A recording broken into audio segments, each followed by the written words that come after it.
এই জঙ্গলে আমার কথা কেউ না শুনলেও উনি আমার কথা ঠিক শুনেছেন। উনি আমার কথা শুনেছেন ছোট সাহেব। ছোট সাহেব, ছোট সাহেব,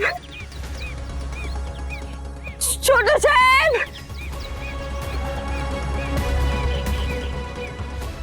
ছোট সাহেব, ছোট সাহেব, ছোট সাহেব।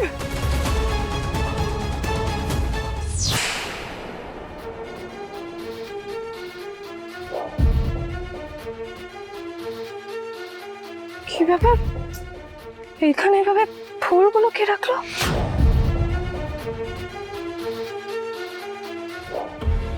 কেউ আছে এখানে? কেউ আছো? শুনতে পাচ্ছ আমার কথা?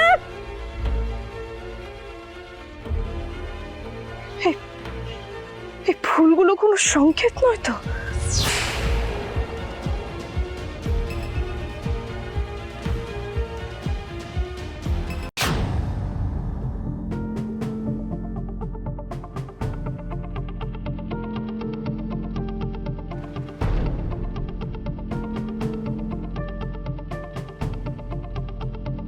ঠাকুর,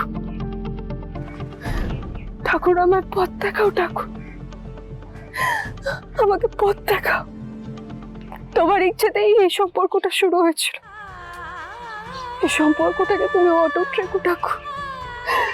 তুমি কিছু একটা করো না। আমার স্বামীকে আর আমার শতবার চিহ্নকে বাঁচাতেই হবে। কিছু একটা করো ঠাকুর, পথ দেখাও।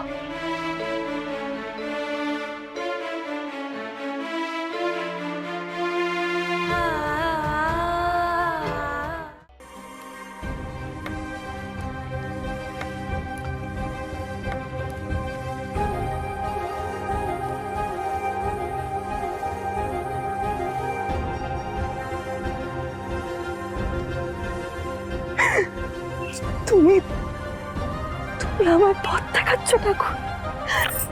তুমি আমার পথ দেখাচ্ছ।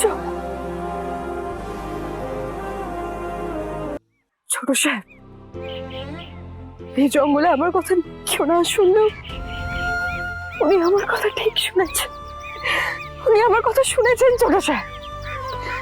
এবার আমি ওনার দেখানো পথে আপনার কাছে ঠিক পৌঁছে যাব।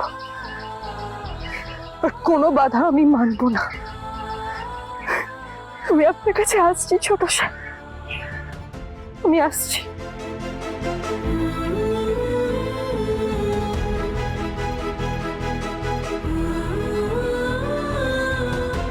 এরকম করে হয় নাকি রাজ কখনো?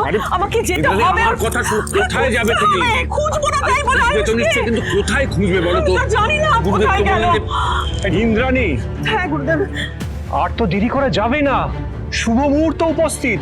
এখনই তো পুজো শুরু করতে হবে। আজকে শুভ সময় চলে যাবে আর আয়ুষের বিপদও কাটবে না। কিন্তু আয়ুষ এখনো এলো না। তাহলে আপনি পুজো শুরু করবেন কি করে? কি হবে গুরুদেব?